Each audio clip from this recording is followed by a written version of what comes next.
नमस्कार, times of Swaraj में आप सबों का स्वागत है और मैं हूं संतोष सिंह। आज बेटी पर आन पड़ी तो देखिए इंडिया गठबंधन की ताकत दिखाया जा रहा है। आज मीसा भारती का मंच है तो यहां दिखाया जा रहा है कि इंडिया गठबंधन पूरी तौर पर साथ है। राहुल का भी चाहिए और दीपांकर भट्टाचार्य का भी वोट चाहिए, लेकिन इससे पहले किसी भी सभा में न दीपांकर मंच पर दिखे थे, राहुल की तो बात ही छोड़ दीजिए।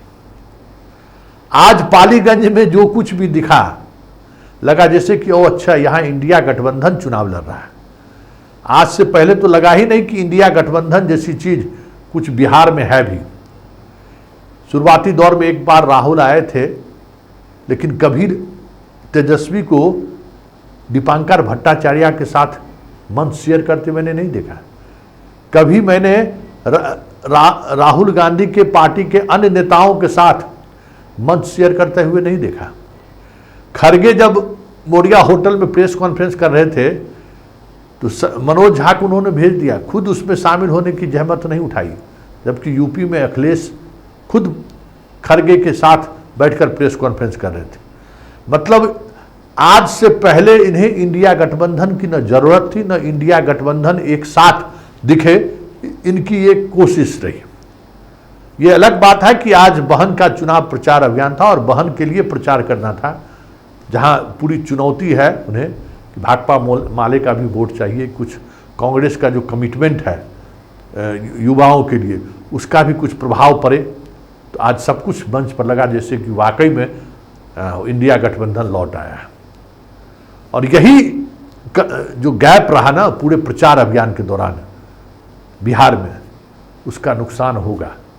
शायद आज तेजस्वी और लालू को इस चीज़ का इल्म ना हो कि भाई हम कास्ट समीकरण करके चीज़ों को बदल दिए हैं, लेकिन जब चुनाव परिणाम सामने आएगा तो आपको बहुत सारी चीज़ें बदलती दिखेंगी और उस वक्त इस बात की कमी साफ महसूस होगी कि तेजस्वी और लालू ने बिहार में मोदी के खिलाफ नैरेटिव बनने ही नहीं दिया, मोदी के खिलाफ एकजुटता को प्रदर्शित होने ही नहीं दिया, और इसका लाभ कहीं न कहीं मोदी उठाने में कामयाब भी होते दिख रहे हैं।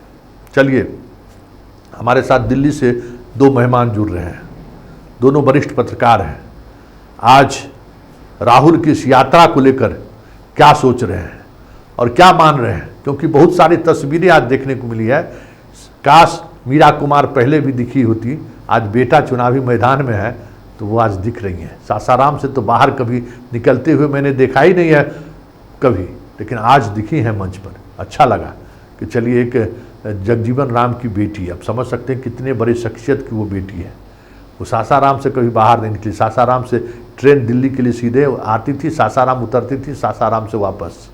चलिए आई तो सही, लेकिन जो कुछ खोया है इंडिया गठबंधन बिहार में, और ख़ास करके कांग्रेस को लेकर जो चीज़ें सामने आ रही है कि अखिलेश की वजह से कांग्रेस को क्या नुकसान हुआ, अखिलेश लालू के गोद में खेलते रहे, उससे इंडिया गठबंधन को क्या नुकसान हुआ।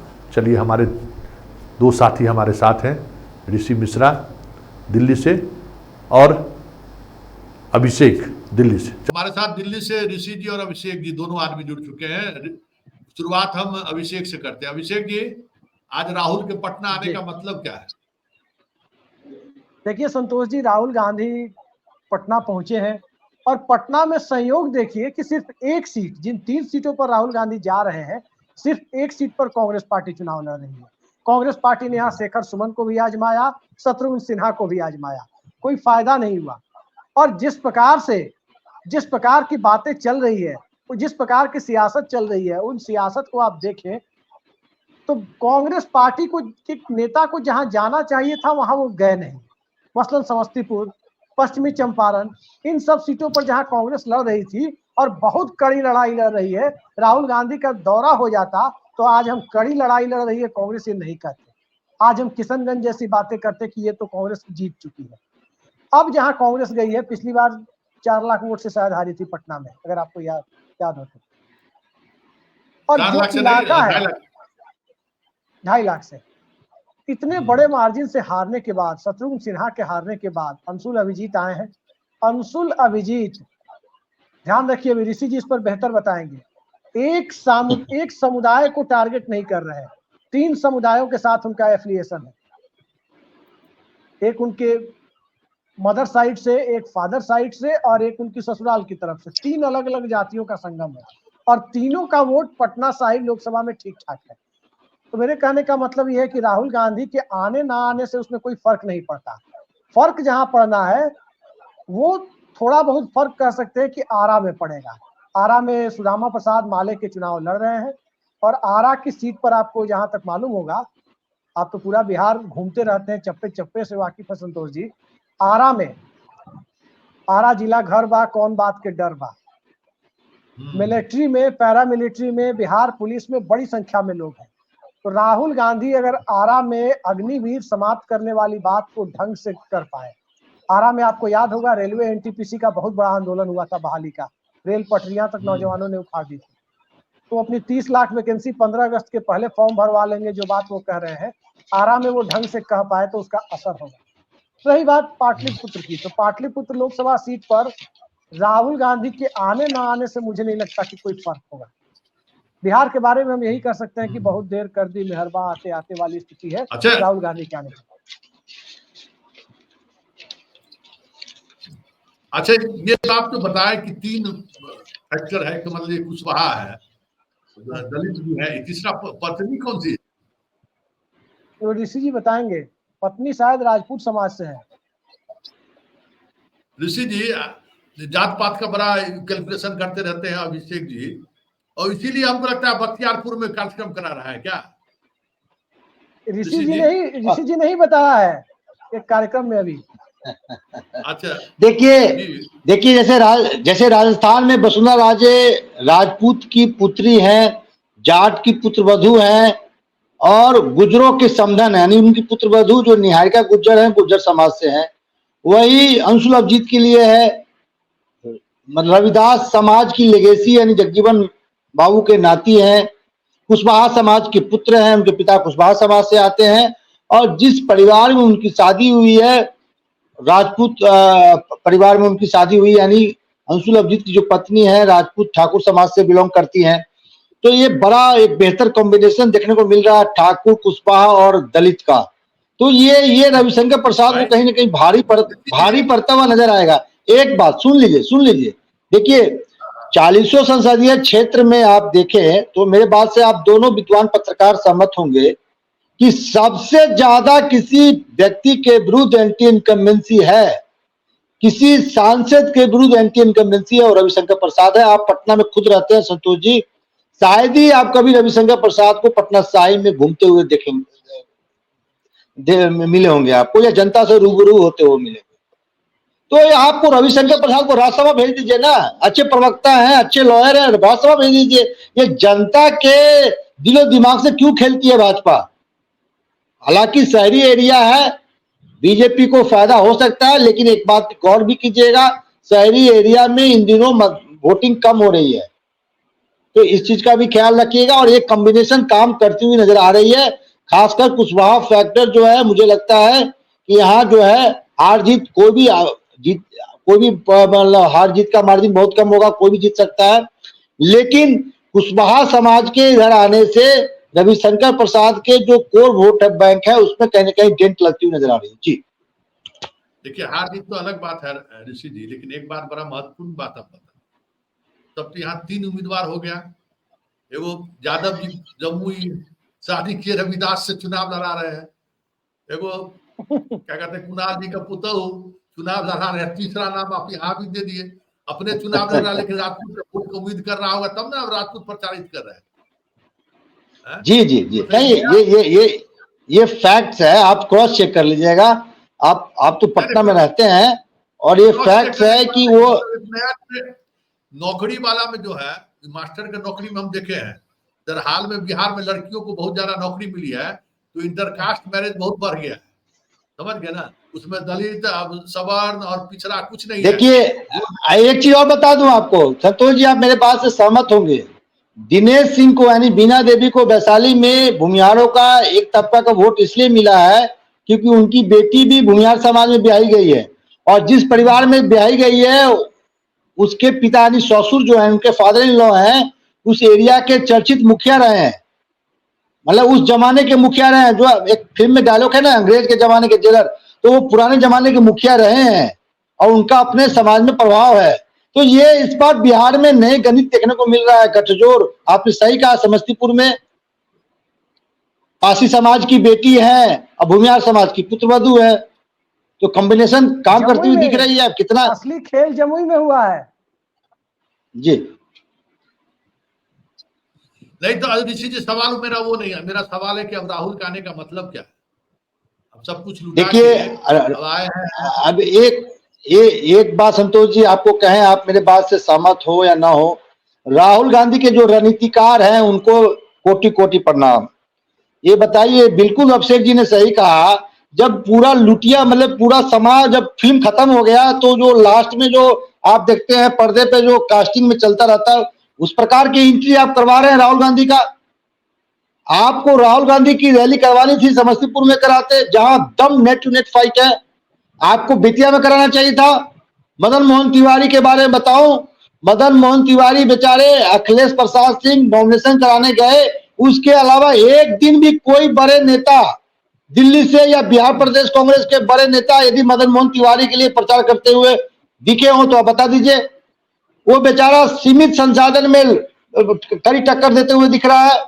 न राहुल गांधी गए, न प्रियंका गई, न मल्लिकार्जुन खड़गे गए। अरे सचिन पायलट को भेज देते, अशोक गहलोत को भेज देते, भूपेश बघेल को भेज देते, नहीं होता तो प्रेमचंद मिश्रा को भेज देते कम से कम बेचारे को।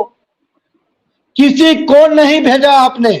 और अखिलेश प्रसाद सिंह पुत्र मोह के चक्कर में महाराजगंज में घिरे रहे, और अखिलेश सिंह के नाराजगी का कारण तमाम जो अन्य नेता है घर बैठ गए, चाहे प्रेमचंद मिश्रा हो या तमाम ऐसे नेता हो। आपने ऐसे नेताओं को कोई जिम्मेवारी तक नहीं दिया। तो ये हालात है कांग्रेस के। और राहुल गांधी के रणनीतिकार को तो मैं आपके चैनल से प्रणाम करता हूं कि ऐसे रणनीतिकार हो तो दुश्मनी की जरूरत नहीं है। अच्छा अभिषेक जी, क्या लगता है, दो बातें जो देखिए, बेतिया का तो हम जहां तक हमें जानकारी है, जो मैंने देखा है प्रत्यक्ष, लोग चंदा दिया है उस आदमी जी, पार्टी फंड से जो पैसा मिला, सुनते हैं 2-2 करोड़ रुपया मिला है यहाँ बिहार में। 75% 1.5 करोड़ रुपया लोग पटने में बांट लिया है। 50 लाख मुश्किल से प्रत्याशी के पास पहुंचा। समस्तीपुर वाला रो ही रहा था, बेतिया में गए वहां भी रो ही रहे थे। चंदा दे के तिवारी जी के लिए लोग प्रचार कर रहे हैं। ऐसा सीट वहां राहुल को आने का समय नहीं। अब जो भी निर्धारित करते हो, बड़ा सवाल है। वहां नहीं, समस्तीपुर में नेक टू नेक फाइट है। और एक चीज जान लीजिए, भरम में दी रहे हैं कि हो सकता है कि अगर एआईएम जो है कुछ ज्यादा वोट काट लिया होगा तो किशनगंज भी हार जाएंगे। तो जो 4 सीट देखिए, बिहार के 4 सीट में आपको भागलपुर आए, ठीक है, भागलपुर में भी वो समा बांधने में कामयाब नहीं रहे जो उम्मीद की जा रही थी। लड़ाई में है, ये अलग बात है। लेकिन कटिहार, किशनगंज, समस्तीपुर और बेतिया, ये आप विनिंग सीट था आपका। और लोग कांग्रेस को वोट देने से, मतलब आरजेडी वाली बात नहीं थी कि लालटेन पे हाथ देने पर जो है सब ऋषि जी गए वोट देने के लिए, इनके पूरा परिवार कार्मी यादव जी को झंडा लहराते देखे तो वोटे नहीं दी। ये स्थिति नहीं है। कांग्रेस वाले में लोग सॉफ्ट हैं। तो अब कांग्रेस वाले में जब लोग सॉफ्ट हैं और उसमें राहुल का इस तरीके से नहीं आना और आ जाने का, क्या लगता है कि भाई आप भी जो उनके रणनीतिकार हैं, मतलब इतना बढ़िया माहौल बना था, वो सारा माहौल जो है तो डिफ्यूज होता दिख रहा है। देखिए संतोष जी, इस मामले में मैं यही कहूंगा कि कांग्रेस पार्टी को बीजेपी से कोई चीज सीखनी चाहिए तो यही सीखनी चाहिए। और मैं क्यों कह रहा हूं, मैं आपको बता रहा हूं। सुषमा स्वराज, आप जानते हैं कि 2013 में कितना विरोध में थी नरेंद्र मोदी को प्रधानमंत्री कैंडिडेट घोषित किए जाने के पहले। गोवा कार्यकारिणी में उन्होंने कहा था कि मेरा डिसेंट नोट आप लोग नोट कीजिए, रजिस्टर्ड कराया था, वहां सबके सामने लिखवाया था कि मेरा डिसेंट नोट है। लेकिन एक बार जब संसदीय बोर्ड ने फैसला कर लिया तो उसके साथ सहमत होके जो लोग मोदी के समर्थन में थे उनके साथ पूरी मजबूती से खड़ी हो गई। ये होती है पार्टी। असहमति आपकी है, लेकिन जब बहुमत का फैसला पार्टी के अंदर हो गया तो आपको जाना पड़ता है और जाना चाहिए। कांग्रेस पार्टी में कहा जाता है कि बेतिया की सीट थी या महाराजगंज की सीट थी, राहुल गांधी की इच्छा के विरुद्ध टिकट दिया गया, ऐसी बातें आती हैं। लेकिन आपको वीटो लगाना चाहिए था पहले मौके पे, आप इतने क्षमतावान थे कि आप वीटो लगा सकते थे। जब वहां टिकट दे दिया गया तो जिसे भी दिया गया उसके पक्ष में मजबूती से खड़ा होना चाहिए था। आप सब ने, सब पूरे देश ने देखा है कि राजनाथ सिंह ने 2014 में उत्तर प्रदेश में कितने उटपटांग टिकट बांटे थे, लेकिन तब भी भाजपा ने जोर लगाया। लोग लड़ने के लिए तैयार नहीं थे, उन्हें टिकट दे दिया था। लेकिन एक आंधी चल रही थी, पार्टी ने जोर लगाया, 80 में 73 आ गई। तो ये होती है पार्टी। कांग्रेस पार्टी के अंदर अभी भी फैक्शनलिज्म बहुत ज्यादा है, ग्रुपिज्म बहुत ज्यादा है। एक खड़गे साहब की टीम है, एक टीम है राहुल गांधी की, एक टीम कही जाती है कि प्रियंका गांधी की भी है, और इन सब के बीच अलग अलग जो स्टेट यूनिट है वहां अगर थोड़ा भी साधन संपन्न नेता बिठा दिया जाता है तो उसको लगता है कि हम सारी टीमों को मैनेज कर लेंगे। बिहार में कांग्रेस कौन चला रहा है? बिहार में कांग्रेस पार्टी के बारे में दिल्ली में किसी से पूछ लीजिए, बिहार के किसी कांग्रेस कार्यकर्ता से पूछ लीजिए, बिहार में कांग्रेस को कहा जाता है लालू यादव की जेब में। आपने ऐसा प्रदेश अध्यक्ष, ऐसा नेतृत्व क्यों दिया है जिसके बारे में धारणा बन रही है कि वो लालू यादव की जेब में है? मैं नहीं जानता वो लालू यादव की जेब में है या नहीं है, लेकिन कांग्रेस के कोर वर्कर से आप पूछेंगे तो ये बात निकल कर सामने आएगी। इस तरह से अलायंस नहीं चलता है। यही बात भाजपा पे आरोप लगता था। आप भाजपा पे आरोप लगता था सुशील मोदी के जमाने में कि नीतीश कुमार की जेब में है, लेकिन वो दौर भी हम लोगों को याद है। तब पत्रकारिता में हम नहीं थे, आप थे, जब नीतीश कुमार चाहते रह गए 2009 में कि बेतिया की सीट जिसकी चर्चा आप कर रहे हैं प्रकाश झा के लिए जेडीयू के कोटे में मिल जाए, भाजपा ने नहीं दी। वो चाहते थे शिवहर की सीट मिल जाए, भाजपा ने नहीं दी। प्रकाश झा को जाकर लोजपा राजद गठबंधन से चुनाव लड़ना पड़ा। संजय जायसवाल जिसको 5000 वोट विधानसभा चुनाव में आया था उसे लोकसभा का टिकट दिया, लेकिन जेडीयू को नहीं दिया। तो जब जेबी संगठन मानी जाती थी तब भी वो असर्ट करती थी अपने अलायंस पार्टनर के साथ। लेकिन कांग्रेस पार्टी साष्टांग दंडवत। आप जाकर के पार्टी के शीर्ष नेता लालू जी के घर पर मटन बनवा रहे हैं, बिहारी स्टाइल मटन बनाना सीख रहे हैं और उसकी ब्रांडिंग कर रहे हैं। आपके कार्यकर्ताओं के मोराल पर क्या असर पड़ रहा है? आपका कार्यकर्ता जो बचा खुचा है, जो वोटर है, पप्पू यादव को मिला है और पप्पू यादव को टिकट मिले, इसके लिए आप नहीं अड़ सके, ये कोई मतलब थोड़ी है। कन्हैया के लिए आप अगर मान लीजिए आज बिहार में पप्पू यादव और कन्हैया दोनों चुनाव लड़ते रहता है, एक नेशनल नैरेटिव बनता जिससे 2-4-5% वोट का फर्क पड़ सकता है। वो चीजें तो नहीं रही। आप 205 को हेलीकॉप्टर पर घुमा दिए, कभी तो नहीं दिखे कि दीपांकर भट्टाचार्य भी आपके साथ घूम रहे हो, कभी कांग्रेस का अखिलेश सिंह भी घूम रहे थे। चुनाव से पहले जो इंडिया गठबंधन दिख रहा हो, पूरे चुनाव में तो कहीं इंडिया गठबंधन नहीं दिखा। देखिए संतोष जी, कांग्रेस पार्टी को धक्के से समझ जाना चाहिए था। 70 सीटें विधानसभा में लेकर के खराब करने का काम कांग्रेस की इसी ग्रुपिज्म ने किया था कि 70 में 19 जीते, और कांग्रेस की वजह से बिहार में इंडिया गठबंधन की, यानी जो महागठबंधन था उस वक्त का बेहद मामूली अंतर से सरकार नहीं बन पाई। तो धक्के से आदमी सीखता है। ये क्या सीख पाए? 9 सीटें मिली, 9 में टिकट नहीं। अभिषेक जी तेजस्वी की भाषा, कौन सा सीट दिया था? चुनाव का नॉमिनेशन खत्म होना है, एक दिन पहले तेजस्वी सीट देते थे कि पटना साहिब से लड़ लीजिए। तो आप लेते क्यों थे? सवाल ये है कि वो सीट आप उस वक्त लेते क्यों थे? शर्त तो तभी करना चाहिए था। फिर जाएंगे कहाँ? कांग्रेस का स्ट्रेंथ क्या है? कांग्रेस का स्ट्रेंथ क्या है? यदि अलग लड़ते तो और गुड़गोबर हो जाता। और जो बीजेपी आज बीजेपी कम से कम, एक मिनट, बीजेपी आज हाफती हुई नजर आ रही है अभिषेक जी। थोड़ा बीजेपी या एनडीए परेशानी में दिख रही है, वो भी नहीं दिखती बीजेपी दिखती। सुन लीजिए, मैं आपको कह रहा हूँ, बिहार छोड़ दीजिए, अखिलेश प्रसाद सिंह पे हम लोगों ने सारे टिकरा पोट दिया। राजस्थान में क्या हुआ? राजमंद में आपके जिस व्यक्ति को आपने उम्मीदवार बनाया वो व्यक्ति इंडिया में था ही नहीं, और वो विदेश से कहता है कि भाई हमसे बिना पूछे इन्होंने टिकट डिक्लेयर कर दिया। तो ये कौन सा सीडब्ल्यूसी है, कौन सा एआईसीसी है, कौन सा स्क्रीनिंग कमेटी है? ये कौन सा छानबीन कर रहे हैं? आप बोलिए ना, कौन सा छानबीन कर रहे हैं? अरे मैं कहूंगा संतोष जी, ये वीडियो आप कांग्रेस नेताओं को भेजिएगा और कहिएगा ये पत्रकार जो है ऋषि मिश्रा पूछ रहा है ये कौन सा छानबीन है? आप कौन सा राजबंद में छानबीन किए और उम्मीदवार को बना दिए जो विदेश में, और विदेश से कहता है कि हमसे पूछा ही नहीं गया, हम चुनाव नहीं लड़ना चाहते हैं। क्योंकि किसी एक नेता को वहां सेट करना था, किसी नेता से आपको खुन्नस निकालना था। ये क्या हो रहा है? मैं आपको दावे के साथ कहता हूं, कांग्रेस बेहतर स्ट्रेटजी के साथ चुनाव लड़ती, क्योंकि कांग्रेस को ये लग रहा था कि हरियाणा वाला स्थिति है, 10-12 सीट भी नहीं आएंगे, और कांग्रेस को उस हरियाणा विधानसभा चुनाव में 30-32 सीटें आई थी। यही स्थिति इस चुनाव की थी। फर्स्ट फेज के बाद जनता को जो मूड लगा, उससे लगा कि नहीं भाई, ये तो भाई जनता हमको तो स्वीकार कर रही है। आप तो खुद पूरे चुनाव में तैयार नहीं थे, न बेहतर कोऑर्डिनेशन था। बिहार में ठीक है, अखिलेश सिंह पर जिगरा वोट दीजिए, ठीक है, राहुल गांधी आ रहे हैं, तो उन्होंने गठबंधन धर्म ही नहीं निभाया। यही ये दूसरे फेज, तीसरे फेज, चौथे फेज, पांचवें, छठे फेज में आते तो मोमेंटम कुछ और होता, एक संयुक्त रैली होती। बिहार छोड़ दीजिए, उत्तर प्रदेश में अखिलेश सिंह के साथ आपने कितने रैली की? पूर्वांचल में बीजेपी की स्थिति खराब है, घोसी से मऊ, तमाम ऐसे सीटों, बनारस में मोदी जी लड़ रहे हैं। संतोष जी, इंटरेस्टिंग चीज देखिए, बनारस में मोदी जी लड़ रहे हैं और बनारस के आसपास के सरकमफ्रेंस में जितने भी सीटें हैं उसकी स्थिति देख लीजिए।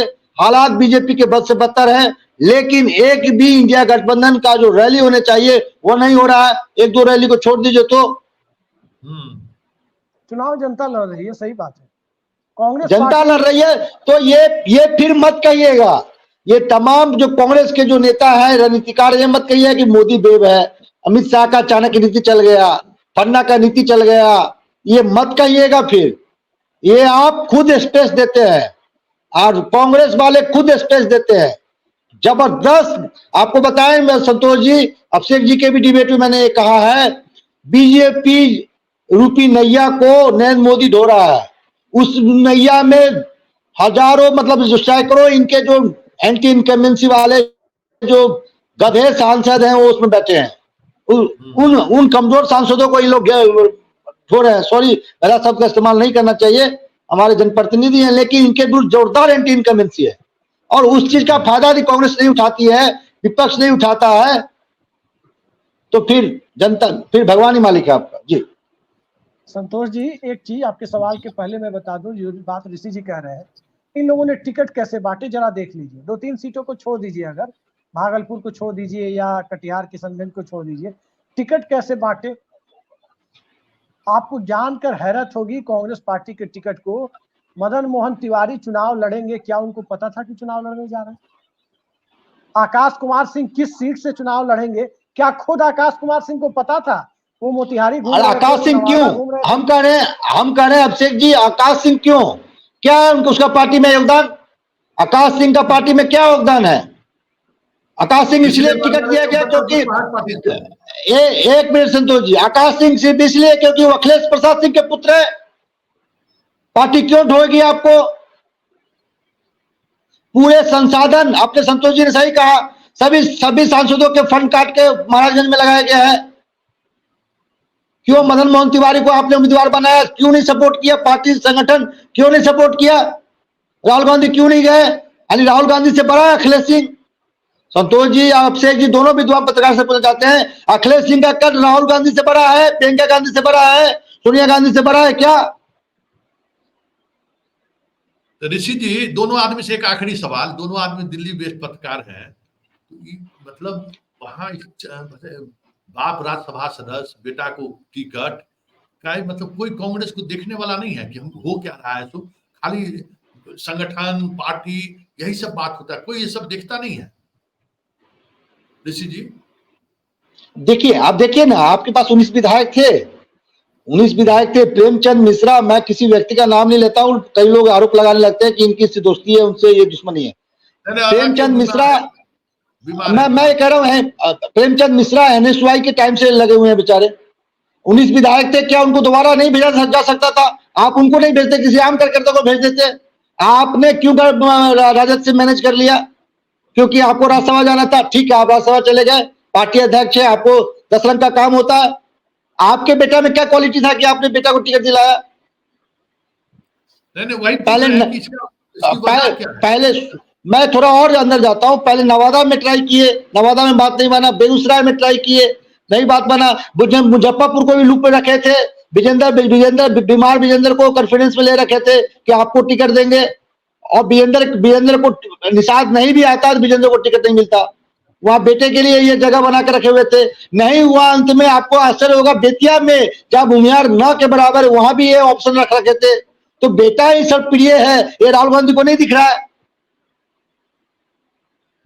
तो ऐसे हालात रहेंगे संतोष जी, तो मोदी मैजिक दिखेगा, अमित शाह का चाणक्य नीति दिखेगा। इंदौर में क्या हुआ, इंदौर में क्यों नहीं लड़े आप? आज वहां इंदौर में लड़ाई नोटा से है, सुना है आपने कभी? गुजरात में चुनाव से पहले ही आपने सर्टिफिकेट दे दिया, आप ऐसे व्यक्ति को टिकट दिया। और देखिए आश्चर्य की बात, कांग्रेस की मेहनत देखिए, कांग्रेस का लगन देखिए, कांग्रेस का स्ट्रेटजी देखिए, स्क्रीनिंग कमेटी का कमाल देखिए कि उनके जो क्या कहते हैं, जो नॉमिनेशन करते हैं 3 व्यक्ति, जो 4 व्यक्ति जो क्या बनते हैं उसको क्या कहते हैं संतोष जी? वो प्रस्तावक, चारों प्रस्तावक, जो तीनों प्रस्तावक उनके भगीना, भतीजा और भाई, और एकाएक तीनों वापस कर लेते हैं। पार्टी ध्यान नहीं दी कि आपके तीनों प्रस्तावक संबंधी क्यों होंगे? एक बात समझिए, विधान परिषद का टिकट दे दिए तारिक अनवर बिहार में वोटर नहीं था, वो क्या करें? बताइए, फानन में समीर सिंह को देना पड़ा, अंत में समीर सिंह, बताइए ना। और हमारे यहाँ मुजफ्फरपुर में ऐसा, हमारे मुजफ्फरपुर में जी बोलिए। जानकारी है, वो आखिरी दिन था नॉमिनेशन का, जहां तक कांग्रेस के एक व्यक्ति ने मुझे बताया, सबसे पहले ये ढूंढा गया कि कौन आदमी पटना में मौजूद है जो पहुंच के नॉमिनेशन कर सके, एक सीट है, तो समीर सिंह मौजूद थे, तो समीर सिंह को दे दिया गया कि जाइए जल्दी नॉमिनेशन कीजिए। ये तैयारी होती है कांग्रेस की, इस तरह से चुनाव होता है। जी कुछ पूछ रहे थे आप? पूछ रहे थे कि दिल्ली में भाई आखिर पार्टी चलते है, देखिए मोदी को पता चलता रहता है कि कहाँ सीट मेरा कमजोर है, कहाँ मजबूत है, कहाँ हमको किसका सहयोग की लेने की जरूरत है। मतलब ये सब, इसका मतलब राहुल, प्रियंका या सोनिया गांधी के यहाँ कोई इस तरीके का मैकेनिज्म नहीं है जहां हम जो है सो इस तरीके की चीजों को लेकर आगे बढ़े।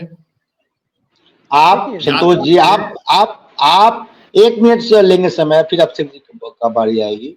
आप यदि संतोष जी राहुल गांधी है और हम आपसे मिलने जाए, आप अभिषेक जी केशव वेणुगोपाल है, आप कहें कि टॉक टू वेणुगोपाल, हर बात में टॉक टू वेणुगोपाल, तो वेणुगोपाल फिर कर देंगे, गोपाल कर दिए हैं, पूरे बिहार में गोपाल कर दिए हैं। ये हालात हैं, हर चीज में राहुल गांधी कहते हैं टॉक टू वेणुगोपाल। और ऐसा कहा जा रहा है राहुल गांधी ने पूरे चुनाव में सिर्फ 4 सीटें मांग की, बेचारे कन्हैया को अंत में एडजस्ट किया गया दिल्ली में। बिल्कुल सही कहा, कन्हैया बेगूसराय में लड़ते माहौल कुछ और होता, पप्पू यादव चुनाव लड़ते दावे के साथ कह रहा हूं 1.5-2 लाख से जीतते। तो पार्टी को कमजोर करने की आप खुद आपके जो रहनुमा, जिसको रहनुमा बना रखा है हर प्रदेश में, आपको पार्टी को कमजोर कर रहा है। जी अभिषेक जी कुछ कह रहे थे। जी अभिषेक जी, आप कार्यक्रम खत्म करेंगे, आप बता दीजिए। जी संतोष जी, देखिए कांग्रेस के फंडामेंटल्स में दिक्कत है। पहली बात, कांग्रेस कैसे खत्म हुई, मैं ज्यादा वक्त नहीं लूंगा, 2 मिनट लूंगा, आपको सारी बातें संक्षेप में रख देता हूं दर्शकों के लिए। कांग्रेस को खत्म करने के लिए सबसे पहले राज्य दर राज्य खत्म किया गया। इंदिरा गांधी ने कामराज को खत्म करने के लिए डीएमके से हाथ मिलाया कि तमिलनाडु में कांग्रेस को खत्म किया जाए। फिर उसके बाद की स्थिति में देखिए, आंध्र सबसे मजबूत गढ़ था, आंध्र प्रदेश का किस तरह से बंटवारा किया गया आंध्र और तेलंगाना में, तो खुदा मिला न विशाले सनम, दोनों राज्य हाथ से निकल गए ना। जो 36 सांसद आपको 2009 में दिया था, वो एक भी सांसद नहीं दिया। सोचिए क्या स्थिति थी, 42 में 36 दिया था कांग्रेस को अकेले। महाराष्ट्र में देखिए कैसे आप विदर्भ तक सिमट गए, Bharatiya Janata party space occupy करती चली गई। सेंट्रल इंडिया के जिन 4 स्टेट में आप थे, राजस्थान, गुजरात, छत्तीसगढ़, मध्य प्रदेश, आप असेंबली में अच्छा करते हैं लेकिन लोकसभा में एक तरफा हारते हैं, क्योंकि आपके पास संगठन लचर है। आपके पास कैंडिडेट सिलेक्शन के लिए दिल्ली राज्य पर निर्भर हो जाती है। कैंडिडेट सिलेक्शन कैसे होता है कि कांग्रेस को कम से कम संजय गांधी से सीखना चाहिए कि राजेश पायलट को कहा गया कि आपको जाना है, चुनाव लड़ना है, कहाँ, तो राजस्थान के दौसा में चुनाव लड़ना है, भरतपुर में लड़ना है। वो कभी भरतपुर देखे नहीं थे, लेकिन इक्वेशन था तो उन्हें भेजा गया, वो लड़े और जीते। तारिक अनवर कभी कटिहार देखे नहीं थे, उनको पटना और अरवल से भेजा गया कि जाइए आप लड़िए और जीतिए, तब से वो ठिकाना आज भी गढ़ बना हुआ है। तो नेता सबसे बड़ी चीज है कि वो ये देखता है कि किसमें पोटेंशियल है, किसको हम कहाँ भेजेंगे तो सीट हमारी कन्वर्ट हो सकती है। आज हो क्या रहा है, लालू यादव से एकदम सत्यनारायण के प्रसाद की तरफ मांगा जाता है। मंडल कमीशन के बाद के दौर में वीपी सिंह ने जिस प्रकार से छिन्न भिन्न किया उत्तर प्रदेश की राजनीति को, आप समझ नहीं पाए कि हमें यूपी बिहार में करना क्या है। ये हो रहा है कांग्रेस पार्टी में आज अखिलेश यादव की ताकत के बूते उत्तर प्रदेश में लड़ाई हो रही है, तेजस्वी यादव की ताकत के बूते, लालू यादव की ताकत के बूते बिहार में लड़ाई हो रही है। लेकिन लड़ाई ताकत हो, गाड़ी हो पूरी, गाड़ी में तेल भी हो, और जो जिस सीट की ड्राइवरी आपको मिले, आप ड्राइवर रख दें, वो जो बैटरी रिक्शा चलाने वाला, तो गाड़ी को एक्सीडेंट कराएगा ही कराएगा। यही कांग्रेस का अधिकांश सीटों पर हुआ है, ये साफ दिखाई दे रहा है। नहीं, एक बात संतोष जी और कहना चाहेंगे, हम थोड़ा समय लेंगे आपका, और हम ये कह रहे हैं बिहार में ही देख लीजिए, जितने कांग्रेस के जिला अध्यक्ष हैं, चाहे आपके जिले के हों या हमारे जिले के हों, आपने विगत 5 सालों में 5 बड़े एक्टिविटी नहीं देखा होगा। तो फिर ऐसे व्यक्ति को जिलाध्यक्ष क्यों बना रखा है? ऐसे व्यक्ति को आप जिम्मेवारी क्यों दे रखे हैं जो निजी हित उनके लिए सर्वोपरि है, पार्टी हित सबसे उनकी डाउन प्रायोरिटी है? तो ये समझना होगा, आपको नेताओं से संवाद करना होगा। हर बात में टॉक टू वेणुगोपाल मत कीजिए, टॉक टू अहमद पटेल मत कीजिएगा। अहमद पटेल तो हालांकि बहुत बेहतर नेता थे, बेहतर एक कोऑर्डिनेटर थे, लेकिन वेणुगोपाल जो केरला से आते हैं, वो हिंदी पट्टी की राजनीति को क्या समझेंगे? बिहार के क्वेश्चन को क्या समझेंगे? भूमिहारों का यादव से क्या सामाजिक लड़ाई है? यादवों का राजपूत से क्या लड़ाई है? ये कैसे समझेंगे? तो बिना आप हिंदी पट्टी को समझे, और हिंदी पट्टी में में ऐसे नेताओं का हस्तक्षेप देखने को मिलता है जिनको इसका जानकारी नहीं है। ऋषि जी, एक मिनट, संतोष जी है, एक चीज मैं कहना चाहता हूँ। देखिए, सीताराम येचुरी भी साउथ से है, उनको एक सीट बिहार में मिली है। देखिए कितना बेहतरीन पासा फेंका है खगड़िया में, कि वो चुनाव ही पूरा फंस गया। समझ होनी चाहिए कहीं का हो। खगड़िया में जिस प्रकार से सीपीएम खगड़िया का उम्मीदवार कौन? येचुरी जी का उम्मीदवार थोड़ी है, वो तो लालू का कुशवाहा का राजनीति है, उसका उम्मीदवार है। मतलब मोटा-मोटी यही चीज है कि कांग्रेस को अभी और दिन जो है देखना, और इससे भी बुरा दिन देखना बाकी अभी है। क्या जनता के आशीर्वाद से कुछ सीट मिल जाएगा, जनता के आशीर्वाद से सीट मिल अच्छी खासी सीट मिल रही है, लेकिन यदि बेहतर रणनीति, बेहतर लीडरशिप के साथ, देखिए अब प्रधानमंत्री ने मुजरा कहा, विपक्षी नेताओं को मुजरा कहा। अभी बिहार प्रदेश क्या कहते हैं, महिला कांग्रेस को ये होना चाहिए, कांग्रेस की जो महिला टीम है उसकी होना चाहिए, प्रधानमंत्री के यहाँ जबरदस्त प्रदर्शन होना चाहिए था। सिर्फ पवन खेड़ा आके 2 बयान देके चले जाते हैं। तो ऐसे नहीं चलेगा बाबा, ऐसे नहीं चलेगा। विपक्ष को सबसे घटिया बयान है पूरे चुनाव में, सबसे घटिया बयान है। आप विपक्ष को मुजरा करने वाले कहेंगे, यानी विपक्ष के कोठे वाले तवायफ से आप तुलना कर रहे हैं विपक्षी नेताओं का, और कांग्रेस धरे पे धरे बैठी है। अभी तो पूरा दिल्ली जाम हो जाना चाहिए था। सिर्फ पवन खेड़ा आके बयान देंगे और जनता आपके लिए खून हो जाएगी। आप क्या सुन लीजिए, पहले के जमाने में क्या होता था, हमारे यहाँ एक नेता सांसद बनते थे, मंत्री बनते थे, भूमिहार राजपूत खून हो जाता था, और नेताजी फरीदाबाद और गुड़गांव में 2-3 बीघा जमीन खरीद के बेटा के लिए एकदम मस्त फिट हो जाते थे। अब वो जमाना गया। जनता के मुद्दों पे लड़ना होगा, सड़क पे उतरना होगा, और इस 45 डिग्री तापमान में आपको पसीने बहाने होंगे, तभी आप जाके मोदी और अमित शाह के को टक्कर दे पाएंगे। जी चलिए अभिषेक जी, धन्यवाद। चलिए, नमस्कार।